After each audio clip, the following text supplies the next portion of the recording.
여러분, 사도 베드로가 사도행전 3장 1절에서 안진뱅이를 일으킨 것은 그가 능력이 많아서가 아니라 그에게는 기도의 훈련이 쌓여져 있었기 때문에 그렇습니다. 그래서 사도행전 3장 1절의 말씀에 보면 제9시 기도 시간에 베드로와 요한이 성전에 올라갈세라고 말씀하고 있습니다. 그들은 규칙적으로 기도했다는 거예요. 시간을 정해놓고 기도했습니다. 그 기도가 그들로 하여금 비상할 수 있는 비상하는 인생을 살게 하였다는 것이죠. 여러분, 다니엘이 그냥 국무총리가 된 것이 아니고요. 다니엘이 그냥 사자굴 속에서 살았던 것이 아닙니다.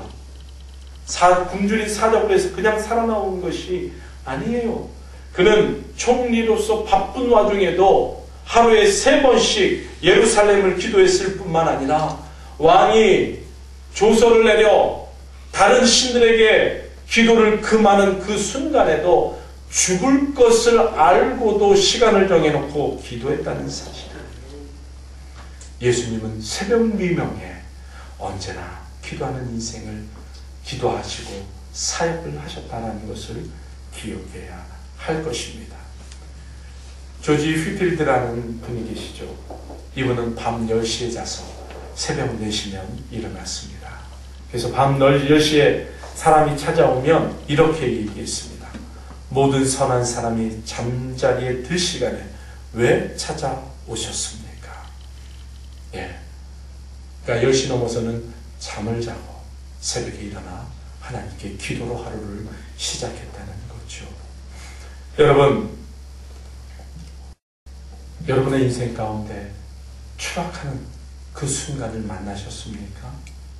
혹 여러분의 남아있는 것이 무엇입니까? 오병이요? 4명의 친구? 그러면 그것을 가지고 하나님께 기도하시기 바랍니다. 그러면 하나님께서는 그 추락의 현장 속에서 기도의 날개를 여러분에게 달아주시고 그 날개로 여러분을 날아오르게 하실 것입니다. 한나가 그러한 일을 경험했고요. 에스더가 그러한 일을 통해 민족을 구원할 수 있었던 것이죠. 우리가 추락할 때에 마지막으로 하나님께 나아가 변화의 날개를 달고 피상할 수가 있습니다. 하나님께 나아가면 하나님은 우리에게 변화의 날개를 달아주십니다. 사랑의 삼손이 추락한 원인은 바로 그가 하루아침에 추락한 것이 아니죠. 그는 서서히 무너진 것입니다.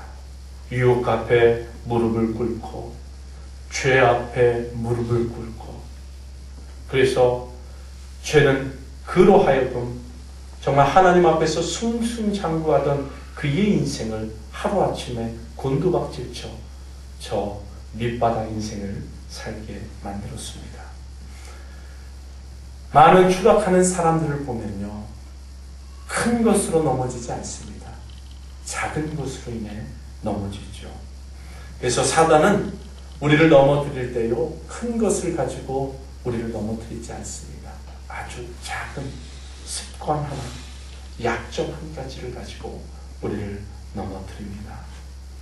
삼손도 어떻게 보면 그의 약점이 큰 것은 아니었죠. 단지 여자를 너무 좋아한다는 거, 그거 하나밖에 없습니다. 그런데 하나님 보시기에는 그것이 거룩하지 못했습니다. 왜냐하면 삼손은 나실인이기 때문에 그렇습니다. 나실인은 거룩하게 선택받은 사람입니다. 삼손이 선택한 여자들을 보면 다 블레셋 사람들이죠. 이방 여인들입니다. 때로는 기생들이에요. 지금 옛날 편으로 보면 기생들이죠. 그래서 삼손이 주 활동지가 소라라는 지역인데요. 이 삼손이 좋아했던 여인의 기생집은 어디였냐면 가사예요. 가사. 삼손의 집은 소라인데 그 여인의 집이 어디냐면 가사. 거리가 60km예요. 60km. 그러면 그 여인을 만나려면 최소한 하루 이틀 전에는 출발해야 되는 거예요. 그러니까 어떻게 보면 이거는요, 자기 동네에서 바람핀 게 아니라 남의 동네 가서 남의 눈치 보지 않고 사람들의 눈치 보지 않고 바람필 수 있는 그런 장소를 찾은 거죠. 그래서 바로 이 약점에 그는 넘어지고 말았다는 거예요. 여러분, 우리가 비상하려면 우리의 약점을 보완해야 됩니다. 근데 우리의 약점을 보완할 길은요, 다른 것이 없어요. 하나님 앞에 회개하고 하나님의 변화의 은혜를 우리가 받아야 합니다. 삼손의 기도, 28절의 기도를 보면 어떤 강한 회개나 그런 것은 없습니다. 그러나 그 기도의 흔적을 보면 회개의 흔적이 나타나 있죠. 이번만 나를 강하게 하사, 이번만 나를 강하게 하사. 하나님, 이전의 나의 모습을 생각지 마시옵소서. 나를 용서해 주시고, 제가 이번만 주님께서 나를 용서해 주시고 기회를 주신다면 제 사명을 온전히 감당하겠습니다. 하나님은 이 회개의 기도를 들어주십니다. 여러분, 우리가 사무엘상을 지금 계속 묵상하고 있습니다.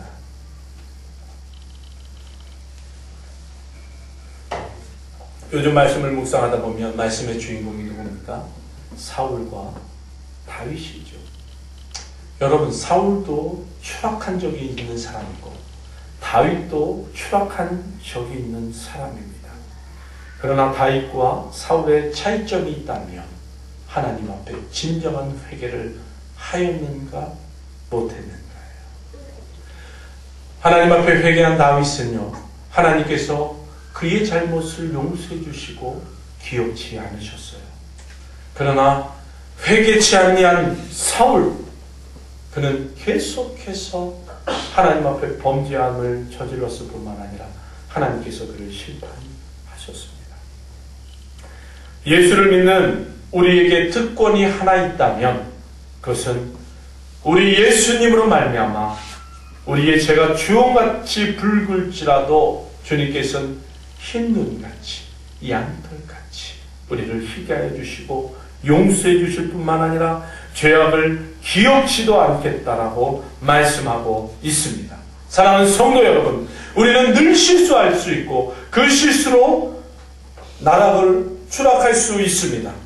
그러나 우리에게 추락했다 할지라도 비상할 수 있는 길이 있는데 그것은 바로 하나님 앞에 회개하여 하나님께서 우리에게 변화의 은혜를 날개로 달아주시는 것입니다. 여러분, 회개하면 관계가 변합니다. 우리가 회개하면 하나님은 우리에게 부흥을 주십니다. 우리가 회개하면 하나님은 우리로 하여금 다시 한번 날아오를 수 있는 기회를 주신다는 것입니다.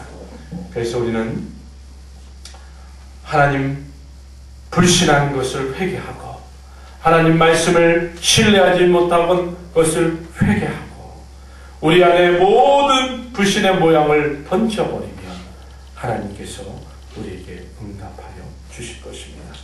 그래서 성경 말씀은 회개하면 기도 응답하여 주신다고 말씀하고 있습니다. 우리가 하나님께 회개하면 죄 용서를 받을 뿐만 아니라 하나님의 위로를 받을 수 있다라고 말씀하고 있습니다. 우리가 회개만 하면 성령님을 선물로 주신다고 말씀할 뿐만 아니라 우리가 회개하면 하나님이 기뻐하시고 우리가 회개하면 하나님께서 우리와 교제를 해주시고 우리가 회개하면 우리에게 새로운 부흥을 주신다고 말씀하고 있습니다.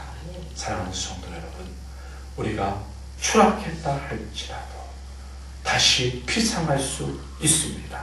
하나님께 나아가 하나님께 주시는 능력의 날개를 달으면 날아올 수가 있습니다. 하나님께 나아가 우리가 기도의 날개를 달면 다시 한번 날아오를 수 있습니다. 하나님께 나아가 회개의 날개를 달면 우리는 다시 한번 날아오를 수 있습니다. 주님께 날아오르는 여러분들 되시기를 주님의 이름으로 축원합니다. 우리 이 시간 잠시 기도하겠습니다. 하나님, 이 땅에 떨어지는 낙엽도 바람을 타며 다시 날아오를 수 있습니다.